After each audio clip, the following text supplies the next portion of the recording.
இன்று நாம் பொதுத்தமிழ்ல நடத்தக்கூடிய பாடம் வந்து சிற்றிலக்கியம் பற்றி தான் பார்க்க போறோம். அந்த சிற்றிலக்கியம் 96 வகையை கொண்டதாக நம் இலக்கியம் வந்து பதிவு செய்கிறது. இந்த சிற்றிலக்கியத்துக்கு இன்னொரு பேர் என்ன சொன்னா பிரபந்தம் அப்படின்னு ஒரு பேர். சிற்றிலக்கியத்துக்கு மற்றொரு பேர் என்னது? பிரபந்தம் அப்படின்னு ஒரு பேர் உண்டு.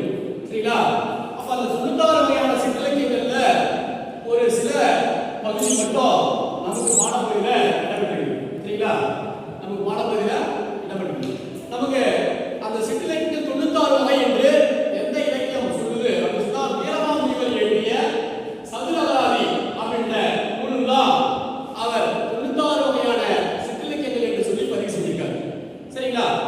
நமக்கு இந்த 96 வகையான சிற்றிலக்கியங்கள்ல குறவஞ்சி, களம்பகம், வெள்ளைத்தமிழ், பல்லு, உலா, பரணி, தூது, சரியா? இந்த அந்தாதியின் ஒரு நூல் இதெல்லாம் நமக்கு பாடப்பகுதியில இடம்பெற்றிருக்குது. இப்ப நம்ம பார்க்க போற அந்த வகைகள்ல தூது இலக்கியத்தை பத்தி பார்க்க போறோம். சரியா? தூது இலக்கியம். தூது என்றால் என்ன அப்படின்னு சொன்னா ஒரு தகவலை இன்னொரு இடத்துக்கு கொண்டு போய் சேர்க்கணும். ஒரு தகவலை ஒரு இடத்துக்கு கொண்டு போய் சேர்க்கணும். சரியா? இப்ப நமக்கு இங்க சொல்லக்கூடிய தூது இலக்கியம் என்ன அப்படின்னு சொன்னா ஒரு ஆணா இருக்கலாம் இல்ல ஒரு பெண்ணா இருக்கலாம். ஒருவர் இன்னொருத்தர் மீது காதல் கொள்ள, சரியா, யாராவது ஒரு பொருளை வந்து ஏதாவது ஒரு பொருளை வந்து தூவா அனுப்புறாங்க. ஒரு ஆண் வந்து பெண்ணை காதலிக்கலாம், பெண் வந்து ஆணை காதலிக்கலாம். அப்ப அந்த காதல் வயப்பட்ட செய்தி வந்து ஏதாவது ஒரு பொருளை வந்து அனுப்பி தெரிவிக்கப்படுறாங்க. அது என்னென்ன பொருளா வந்து தூவா அனுப்பலாம் அப்படின்னு சொல்லி பார்க்கும்போது அன்னப்பறவை தூவா விடுறாங்க. சரியா? வண்டே தூவா விடுறாங்க, தென்றலை தூவா விடுறாங்க, தமிழ் மொழியை தூவா விடுறாங்க. சரியா? கிளி தூது விடுறாங்க. இப்படி வந்து பல பொருள்களை வந்து தூதுவா அனுப்புறது நம்முடைய இலக்கியங்கள்ல இருக்குது. சரிங்களா? இப்ப பாருங்க, தமிழ் விழி தூது அப்படின்ற ஒரு நூல் உண்டு. ஆசிரியர் பேர் வந்து அறியப்படவில்லை.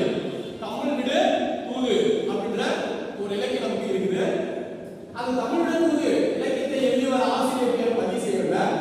அது யார் மீது வந்து அந்த தூது அப்படின்னு சொன்னாங்க, ஒரு பெண்ணு, சரியா, சொக்கநாதர் மீது மதுரை சொக்கநாதர் மீது காதல் கொண்ட பெண்ணு தமிழ் மொழியில் தூது அனுப்புறான்.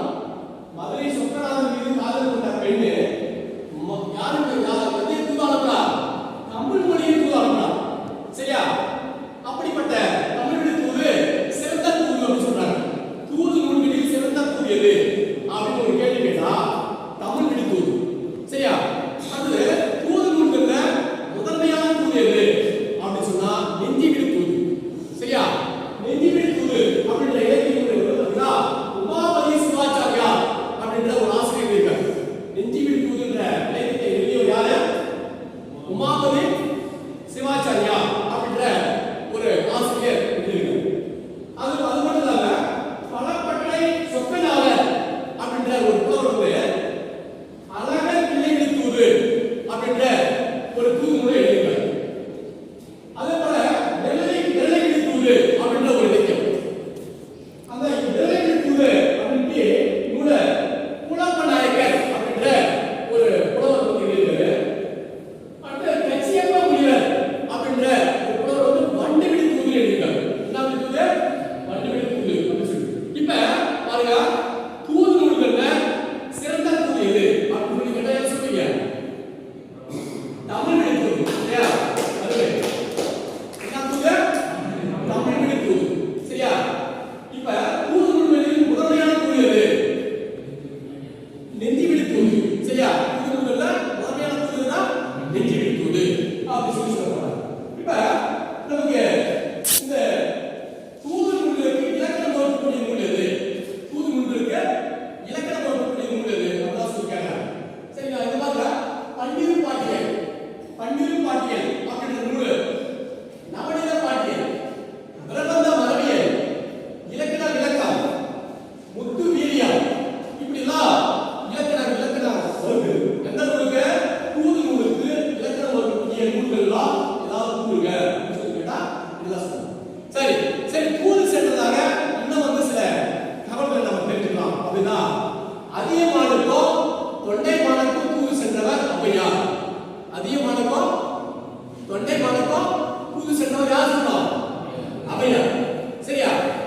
ஔவையாருக்கு ஔவையார் வந்து ஒரு புலவர், தமிழ் புலவர். அதியமான் வந்து ஒரு குறுநில மன்னன். அவைக்கள புலவராக இருந்தவர் யாரு? ஔவையார். அதியமானுடைய அவைக்கள புலவராக இருந்தவர் ஔவையார். அந்த தொண்டைமானுக்கு போயிட்டு சொல்றாங்க, எப்படி சொல்றாங்கன்னா, நீ வைத்திருக்கக்கூடிய ஆயுதங்கள் எல்லாம் அது பயன்படுத்தாம துருப்பிடிச்சு கொண்டு இருக்குது. எங்களுடைய மன்னன் பயன்படுத்தக்கூடிய ஆயுதங்கள் தினம் தினம் பயன்படுத்தக்கூடிய ஆயுதம். நீ அவனுக்கு நீ போர் கொண்டால் நீங்கள் இருக்கும் இடம் இல்லாமல் போய்விடுவீர்கள். ஆகவே போர் வேண்டாம் என்று சொல்லி சொல்றாங்க. சரியா? அதே போல நலவென்பா அப்படின்னு சொல்லி ஒரு இலக்கியம் நம்ம படிச்சிருக்கோம். நலனுக்கும் தமையனிக்கும் தூதாக சென்ற ஒரு பொருளிதழ் தான் அன்னப்பறவை. நலனுக்கும் தமையனிக்கும் தூதாக சென்ற பொருளிதழ் தான் அன்னப்பறவை. அவர்கள் இருவரும் ஒருவருக்கு ஒருவரை வந்து கண்டு கொண்டதே இல்லை.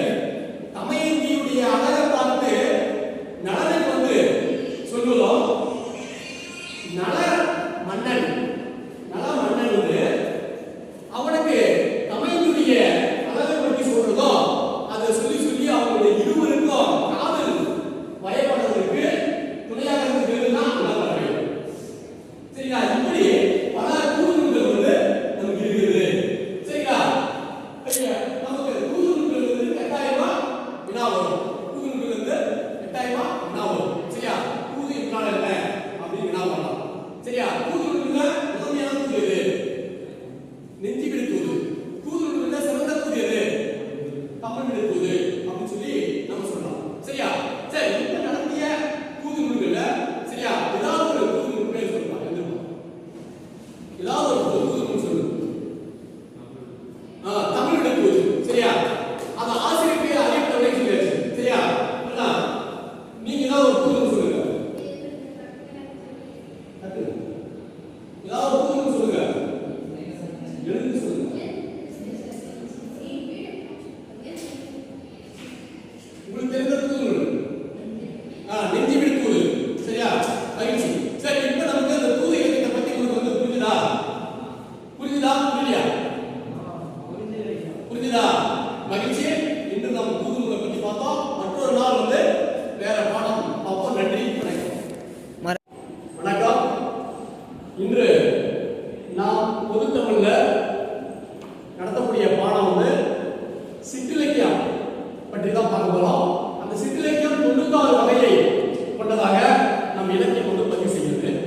இந்த சிற்றிலக்கியத்துக்கு இன்னொரு பேர் என்ன சொன்னா பிரபந்தம் அப்படின்னு ஒரு பேர். சிற்றிலக்கியத்துக்கு மற்றொரு பேர் என்னது? பிரபந்தம் அப்படின்னு ஒரு பேர் உண்டு. சரிங்களா? அப்ப அந்த 96 வகையான சிற்றிலக்கியங்கள்ல ஒரு சில பகுதி மட்டும் நமக்கு பாடப்பகுதியில இடம்பெற்றிருக்கு. சரிங்களா? நமக்கு பாடப்பகுதியில இடம்பெற்றிருக்கு. நமக்கு அந்த சிற்றிலக்கியம் 96 வகை என்று எந்த இலக்கியம் சொல்லுது அப்படின்னு சொன்னா வீரமாமுனிவர் எழுதிய சதுரகராதி அப்படின்ற நூல் தான் அவர் 96 வகையான சிற்றிலக்கியங்கள் என்று சொல்லி பதிவு செஞ்சிருக்காரு. சரிங்களா? நமக்கு இந்த 96 வகையான சிற்றிலக்கியங்கள்ல குறவஞ்சி, களம்பகம், வெள்ளைத்தமிழ், பல்லு, உலா, பரணி, தூது, சரியா? இந்த அந்தாதியின் ஒரு நூல். இதெல்லாம் வந்து நமக்கு பாடப்பகுதியில இடம்பெற்றிருக்குது. இப்ப நம்ம பார்க்க போற அந்த வகைகள்ல தூது இலக்கியத்தை பத்தி பார்க்க போறோம். சரியா? தூது இலக்கியம். தூது என்றால் என்ன அப்படின்னு சொன்னா, ஒரு தகவலை இன்னொரு இடத்துக்கு கொண்டு போய் சேர்க்கணும். ஒரு தகவலை ஒரு இடத்துக்கு கொண்டு போய் சேர்க்கணும். சரியா? இப்ப நமக்கு இங்க சொல்லக்கூடிய தூது இலக்கியம் என்ன அப்படின்னு சொன்னா, ஒரு ஆணா இருக்கலாம் இல்ல ஒரு பெண்ணா இருக்கலாம். ஒருவர் இன்னொருத்தர் மீது காதல் கொள்ள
தமிழ் மொழியின் தூது அனுப்புறார்.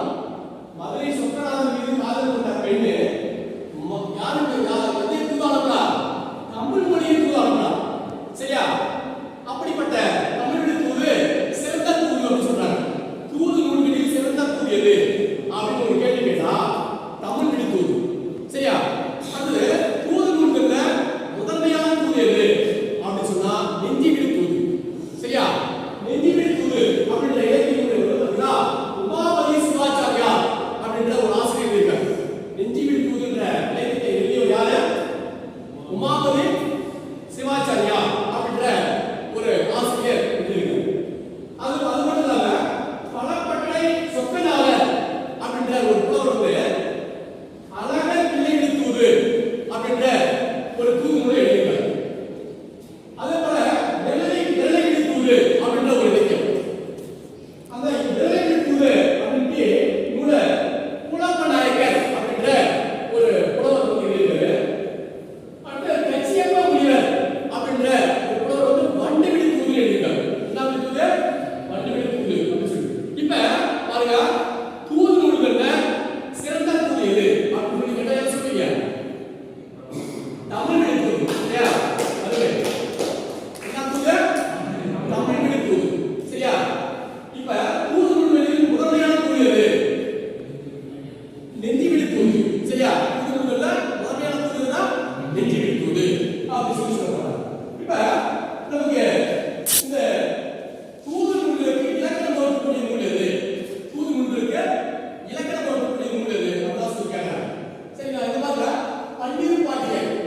பன்னிரு பாட்டியல் அப்படின்ற நூல், நவநீத பாட்டியல், பிரபந்த மரபியல், இலக்கண விளக்கம், முத்து வீரியம், இப்படி எல்லாம் இலக்கணம் வருது. எந்த நூலுக்கு? தூது நூலுக்கு இலக்கணம் வரக்கூடிய நூல்கள் எல்லாம் ஏதாவது நூலுங்க அப்படின்னு சொல்லி கேட்டா இதெல்லாம் சொல்லணும். சரி தூது சென்றதாக இன்னும் வந்து சில தகவல்களை நம்ம தெரிஞ்சுக்கலாம். அப்படின்னா அதியமானுக்கும் தொண்டைமானுக்கும் தூது சென்றவர் ஔவையார். அதியமானுக்கும் தொண்டைமானுக்கும் தூது சென்றவர் யார் சொன்னோம்? ஔவையார். சரியா? ஔவையார் வந்து ஒரு புலவர், தமிழ் புலவர். அதியமான் வந்து ஒரு குறுநில மன்னன். அவைக்கள புலவராக இருந்தவர் யாரு? ஔவையார். அதியமானுடைய அவைக்கள புலவராக இருந்தவர் ஔவையார். அந்த தொண்டைமானுக்கு போயிட்டு சொல்றாங்க. எப்படி சொல்றாங்கன்னா, நீ வைத்திருக்கக்கூடிய ஆயுதங்கள் எல்லாம் அது பயன்படுத்தாம துருப்பிடிச்சு கொண்டு இருக்குது. எங்களுடைய மன்னன் பயன்படுத்தக்கூடிய ஆயுதங்கள் தினம் பயன்படுத்தக்கூடிய ஆயுதம். நீ அவனிடத்தை நீ போர் கொண்டால் நீங்கள் இருக்கும் இடம் இல்லாமல் போய்விடுவீர்கள். ஆகவே போர் வேண்டாம் என்று சொல்லி தூது சொல்றாங்க. சரியா? அதே போல நலவென்பா அப்படின்னு சொல்லி ஒரு இலக்கியத்தை படிச்சிருக்கிறோம். நலனுக்கும் தமையந்திக்கும் தூதாக சென்ற ஒரு பொருளிதழ்னா அண்ணாபாறை. நலனுக்கும் தமையந்திக்கும் தூதாக சென்ற ஒரு இதழ்னா அண்ணாபாறை. அவர்கள் இருவரும் ஒருவருக்கு ஒருவரை வந்து கண்டு கொண்டதே இல்லை. தமையந்தியுடைய அழகை பார்த்து நலனுக்கு வந்து சொல்லுவோம். நல மன்னன் வந்து அவனுக்கு தமையந்தியுடைய அழகை பற்றி சொல்றதோ அதை சொல்லி அவங்களுடைய இருவருக்கும் காதல் பயப்படுவதற்கு துணையாக இருந்ததுன்னா அண்ணாபாறை. சரிங்களா? இப்படி பல தூது நூல்கள் வந்து நமக்கு இருக்குது. சரிங்களா?